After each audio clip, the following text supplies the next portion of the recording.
Hi students, welcome to the chemistry sessions. So I hope everybody has revised the concepts of what we have done so far, that is the purification and characterization of the organic compounds. So just try to recall all the concepts because here I am to test your knowledge with a set of questions. So these set of questions will be including the purification, all the processes that we have done so far, as well as the techniques of detection as well as the estimation. So just have a proper hold over it and take out your pens, papers, whatever it is, we will be doing the calculation simultaneously. So let's just start off with the question number 1. What do we have here? The most suitable method of separation of 1:1 mixture of ortho and para-nitrophenols is. So in this particular question, you have given the separation of 1:1 mixture. I have been given 1:1 mixture of ortho and para-nitrophenols, right? So ortho and para-nitrophenols, first of all, you will be requiring the concepts of organic chemistry also applied over here. And now the method they are asking for is maybe sublimation, chromatography, crystallization, steam distillation. So before moving on to the conclusion, let us just first analyze what all compounds are given. It's ortho and para-nitrophenol. So you must be having an idea how kind of structure is it and what kind of a bonding is there. It's a special kind of bonding which is existing in the two structures. So let us just draw the structures first. First is the ortho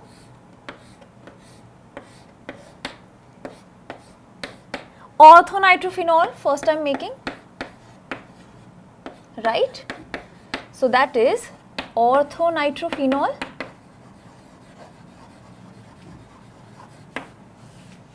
and the second is the para nitrophenol, right? So can you observe something over here? Yes, there is the chances of hydrogen bonding, and definitely there will be hydrogen bonding in each one of the cases, but it would be different in the two. How? In the first case, if you observe very carefully, I have got OH and NO2. So this hydrogen will be attracted by this nitrogen, right? So that is how the hydrogen bonding will be taking place. Can you see any kind of interaction between over here? Because here OH and NO2 group are far away, so there could not be any possibility of intramolecular H bonding. What will happen is there will be intermolecular H bonding, that means between the different molecules of para-nitrophenol, right? So here it will be something like this.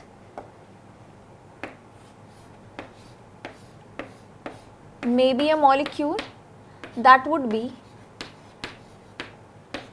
like that, upside down arranged. So it could be any kind of possible arrangement resulting in the intermolecular H bonding. Here I am taking one of the cases. So that is how the H bonding can be taking place. So if I write this NO2 the other way round, right, and the OH also other way round. So what do we get? We get again the H bonding, right? So in this particular case there will be intermolecular. So what can you infer from this data? That there is intermolecular H bonding, right? What can you conclude over here? And there is intramolecular.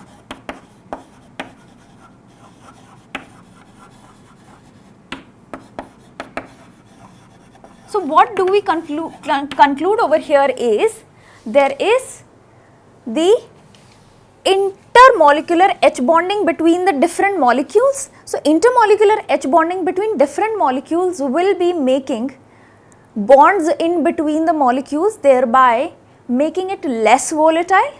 It will be very difficult for the molecules to escape out in the vapor state, right? So here, due to this intermolecular H bonding, there will be less volatility, and over here it will be more volatility, right? Why? Because more volatile will be corresponding to the molecules can escape very easily.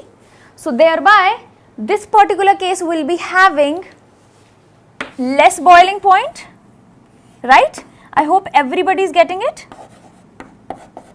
Whereas this will be having high boiling point, right? Because the molecules cannot escape very easily, right?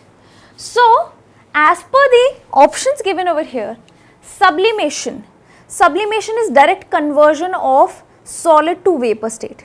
So that is not a possibility over here. Chromatography, I don't think so. Chromatography is when a particular mixture of compound is having affinity towards the stationary phase, right? So here there is no such kind of a stationary phase provided so that we can correlate it with the bonding of these molecules, right? Crystallization is getting converted into crystals, and steam distillation. So if you just look between crystallization, steam distillation seem to be appropriate depending upon the boiling point difference. So if we have got the different boiling points, we can have a proper steam distillation method for that. So first, having a less boiling point will be distilled off. Second, it will be having the more boiling point that would be distilled off, right? So that is why I am choosing D as my correct option. I hope everybody is getting my point and everybody has known the chemistry of what is going on in the molecules, right? So first you need to observe what kind of molecules are given, then jump on to some conclusion, right? Now, I hope that is completely clear. So let us just move on to the very next question. What does the next question say? Right, so it's the question for the Dumas method. You need to perform the calculations. So in Dumas method, for estimation of nitrogen, 0.25 grams of an organic compound gave 40 ml. So that is the value of organic compound. 40 ml of nitrogen collected at 300 Kelvin temperature. So remember where the nitrogen was collected? It was the nitrometer, Schiff's nitrometer, right? Collected at 300 Kelvin temperature, 725 mm pressure, that is the total pressure which is given. If the aqueous tension, they have been given the aqueous tension as well at the temperature, right? There has been the information about the temperature twice. The percentage of the nitrogen in the compound. So simple, you need to first go step by step, or you can just directly apply the formula. So I will be going step by step, you need to perform the calculation simultaneously. So here I have got the Dumas method.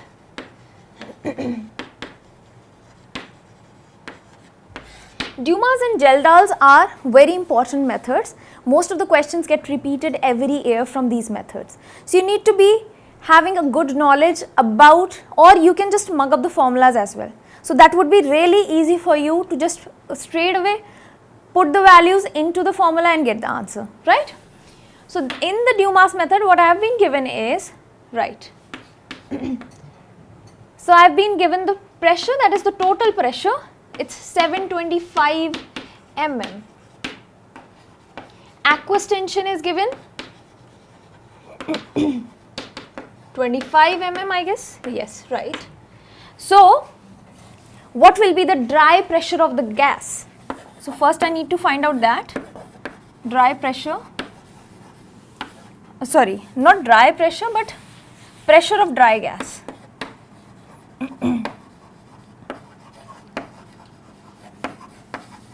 So that would be the total minus the aqueous tension, right? This is the complete moist pressure which is given. So it will be 725 minus 25 resulting in 700 mm, right? Now I've got the pressure, I need to convert these things into STP so that I can correlate it with the mass, right? So that is what we want to have. So I've got P1 which will be 700 mm. This is the experimental conditions that I'm taking, and here I'll be correlating it with the STP condition, right? So that is STP conditions, P1, V1. I need to apply the ideal gas equation. I hope everybody remembers what the process of Dumas method is. So V1 volume is given out to be the 40 ml, right? What else is T1? What is T1? The temperature that is given to be 300 Kelvin. You need to always convert the temperature into Kelvin. If not given, first convert it into Kelvin. P2, V2, T2. So we already know what is the pressure at STP, that is 760 mm. T2 is also, we know, 273 Kelvin. What I am left with is V2 at STP, volume of nitrogen at STP. That is what we need to find out. So once we find the value for the volume of nitrogen at STP, almost 60% of the work is done. So here if I apply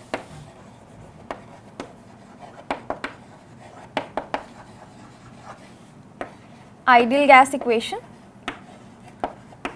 so what do we get? P1 V1 by T1 equals P2 V2 by P2, right? So what you need to do is just put the values. 700 into 40 divided by 300 equals P2 V2 by T2, that is 760 into V2 divided by 273, right? So you need not to go into the details of this calculation because we will further be needing these calculations in my next step. What is the next step? So the next step is, now we want to correlate this V2 which is over here, which has been found in the unitary method. So it would be at STP, if I talk about 22,400 ml. That is what? The volume of a gas at STP. So this much ml of N2 will be corresponding to how much weight? That is 28 grams. We all know that is for the 1 mole. And this much volume, what will be the volume? Value of the volume will be V2 equals, or I am just straight away writing over here. So it will be 700 into 273 into 40 divided by 300 into 760 of N2 will be corresponding to how much? 28 divided by 22,400 into this entire value, right? So which will be, I am again writing it as it is,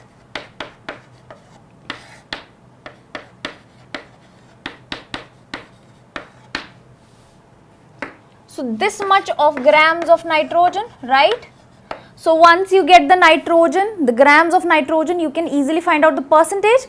For that you need the total mass of the organic compound taken initially. So what it is? It has been given as 0.25 grams. So it will be this much mass. So percentage will be this divided by 0.25 into 100. Clear? So here I would like to tell you one thing. You cannot apply approximations so much. Why?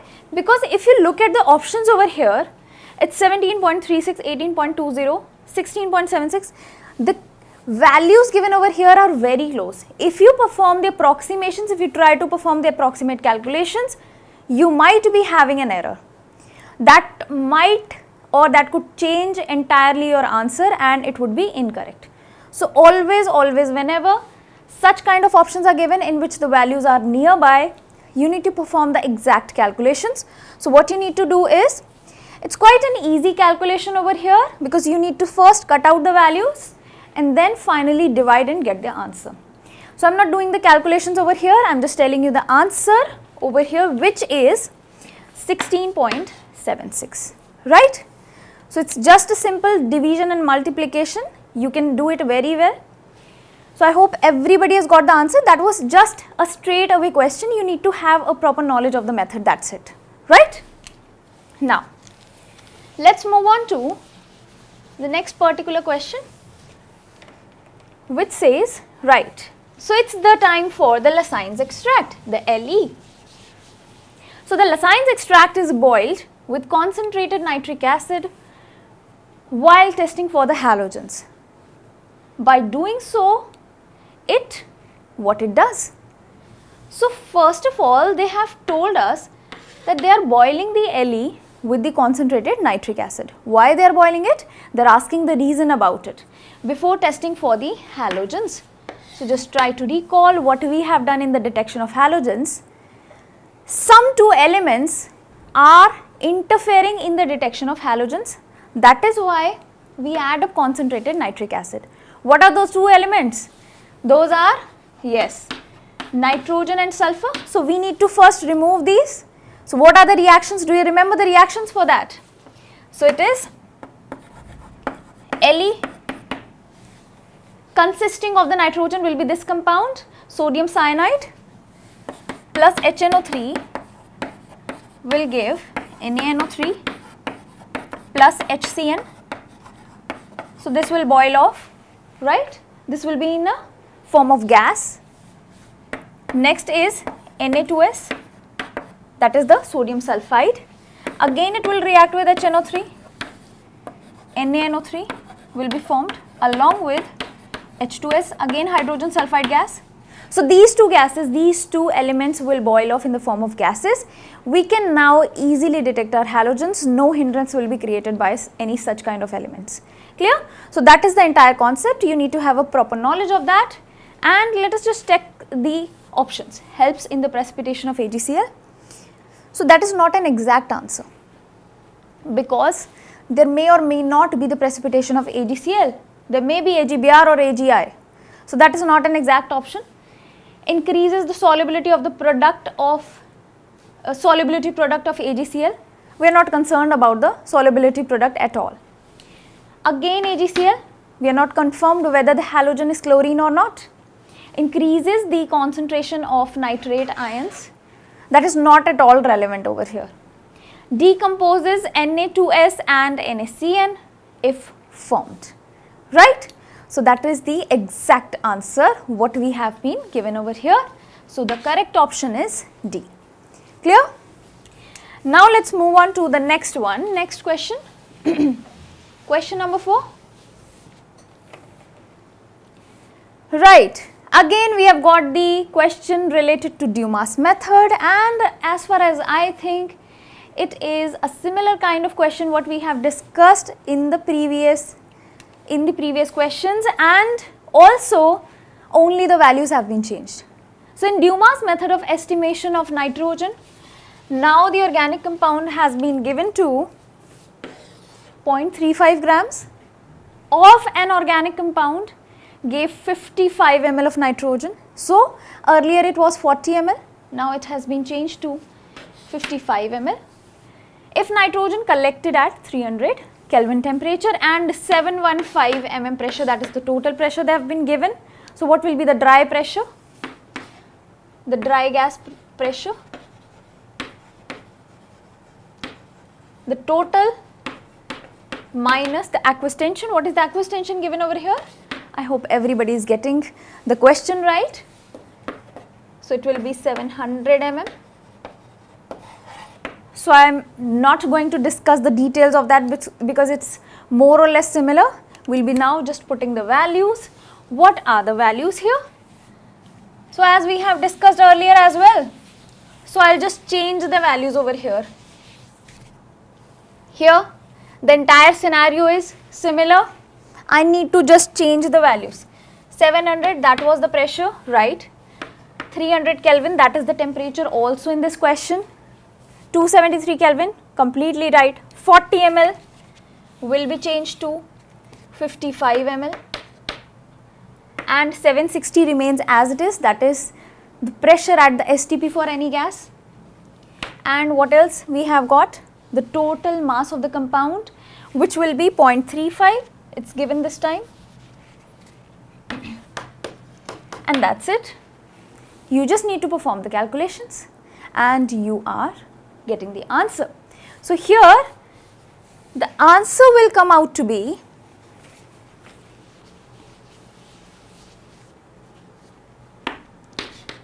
16.45. So that is what you need to get, right? Now, let's move on to the next question. I hope you are able to perform this question on your own.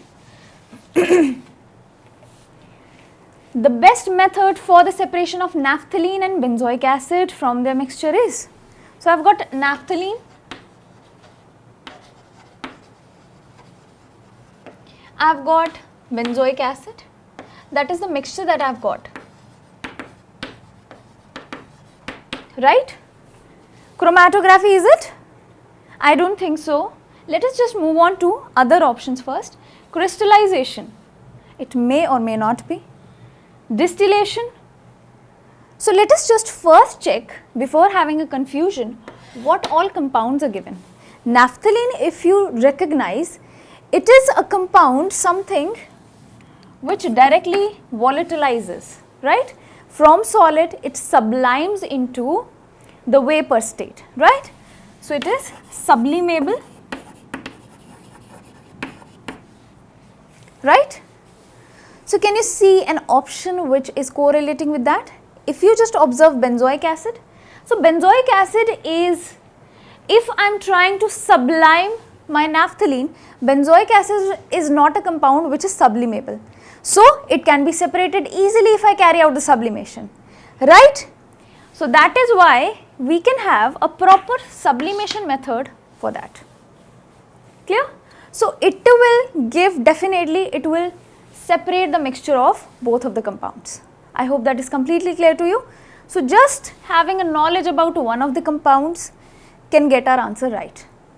Now, let's take up the next question. In steam distillation of toluene, the pressure of the toluene in vapor is. So, remember what steam distillation is? What you do is, you distill, you boil off one of the compounds along with the steam, but steam is not miscible with that particular compound, and the pressure of atmosphere, right? What is a boiling point? Boiling point is whenever the pressure of the substance which is kept inside the vessel is more than the atmospheric pressure, then only it boils off. So what happens in steam distillation is, the atmospheric pressure is equal to pressure of compound which we have taken plus pressure of steam, right? That means what steam distillation does is, it lowers the boiling point, it lowers the vaporizing point of the compound which has been taken in the vessel. So that is the basic criteria for steam distillation. So as per the options, in steam distillation of toluene, the pressure of toluene, they are asking about the pressure of toluene in vapor is equal to the pressure of the barometer, is it? No, because here the pressure gets reduced a little bit due to the presence of that steam. Less than the pressure of the barometer, yes, it could be the option. Equal to vapor pressure of toluene in simple distillation, no, it does not correlate with steam distillation. More than vapor pressure of toluene in simple distillation, not more, not equal, but less, right? So if these two options would have got the less vapor pressure, then it would have been correct.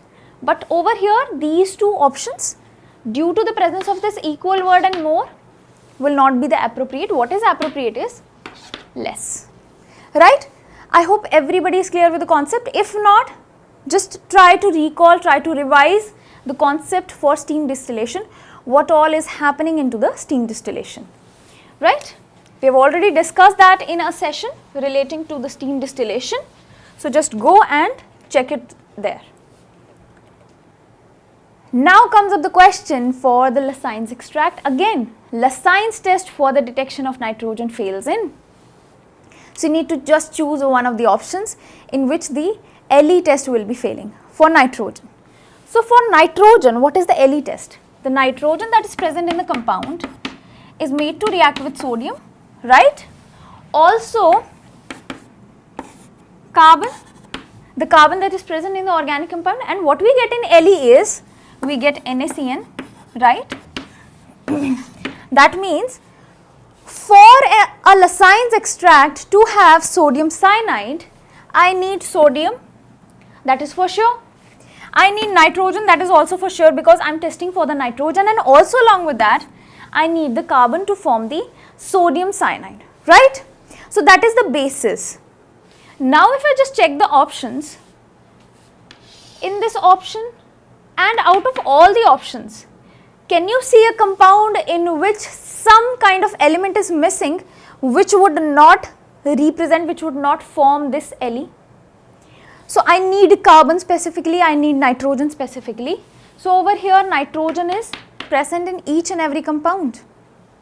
What is not present is, what is absent is the carbon in one of the compounds, that means B. So B would not be giving Le. Carbon is absent, right? So that is the correct option. Clear? Now if you just check the remaining three, every option has got carbons and nitrogens which is capable of forming the sodium cyanide. Clear? Now let's move on to the very next question. In sodium fusion test, again a test for Le. Sodium fusion is also nothing but the Lassaigne extract test. So sodium fusion test of organic compounds, the nitrogen of the organic compound is converted into. So it's completely simple, we have just discussed this, that nitrogen plus Na plus C, we get cyanide, sodium cyanide, and not sodium amide, not nitrite, not nitrate. These two options are just given to confuse you, right? So that is the correct option. You need not go into the detail, it's just a simple reaction and the question is based on that. Clear? So I hope everybody is enjoying this test over here because it's quite a simple one. Now the second last question, what do we have of Geldahl's method? So Geldahl's method is used in the estimation of, so it's very simple. There are only two tests for the estimation of nitrogen, that is, one is Duma's, other is Geldahl's. So I hope everybody remembers that and we easily get the option A as the right one. Clear? Not halogens, not sulfur, not oxygen. Clear with the idea? What is the test for halogens known as? The estimation of halogens, that is Carey's tube method, right. Sulfur is also carried out in Carey's tube. And oxygen, it has got a different kind of method, or we can apply 100 minus the sum of the percentages of all the elements which have been found in the organic compound. So that is also another method for oxygen, but not Geldahl's, right. So now let's move on to the very last question of this questionnaire. Right, it's Prussian blue is formed. Quite an important one because questions relating to Prussian blue always come. So they have got a maximum possibility of coming along with what we have discussed in Dumas and Geldahl's. So here Prussian blue is formed when? When is Prussian blue formed? First of all, it's for the detection of nitrogen. I hope everybody has got that. So I've got the Le, right? What I need to do is, we add ferrous sulfate, then we add concentrated H2SO4 and we get Prussian blue. So that is what, but here they are asking about the internal chemistry of that. That means you need to have a knowledge about the reactions which are going on. So ferrous sulfate reacts with FeCl3. Is it so?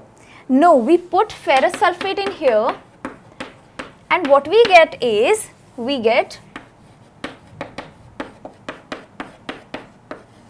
hexacyanoferrate. We get this compound. So just remember that, right? And what else? What is the next step? This ferrous ions on adding concentrated H2SO4 may get converted to Fe3 plus ions. Now these Fe3 plus ions will react to give another compound, right? So that is what we need to have. So this particular compound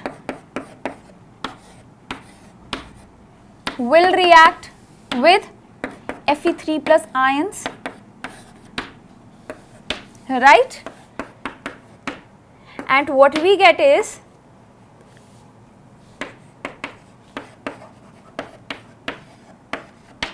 this particular compound, right? Now let us just correlate our answers. Okay. So the answers over here is ferrous sulfate reacts with FeCl3. There is no point of FeCl3 first of all. So I am just terminating this option. Next is ferric sulfate reacts with this particular compound. Is it so? Yes. Just look here very carefully. Ferric ions have come up from the ferric sulfate, which has been formed in the reaction mixture due to the addition of H2SO4, right? So this ferric ion is coming from the ferric sulfate. Also, it is reacting with what? This particular compound. If you correlate it with this and if you just try to complete this reaction, I can counteract this negative charge with Na4, 4 Na positive ions, just to make it a neutral compound, and that is what also given over here in this option. So I hope this would be the correct option, but let us just analyze the remaining two. Ferrous ammonium sulfate reacts with FeCl3. Not a point over here of ammonium sulfate. Ammonium sulfate reacts with FeCl3, is it so? No. So both of these options are also incorrect. We got our answer over here, which is B. I hope everybody is clear with it. So that was quite a revision of the entire chapter. So we have covered the purification, we have covered the characterization, the detection. So if you have just observed, the detection related to the nitrogen has come up more. Also the halogens. Also what we have observed is the Dumas and the Geldals have been focused a lot over here.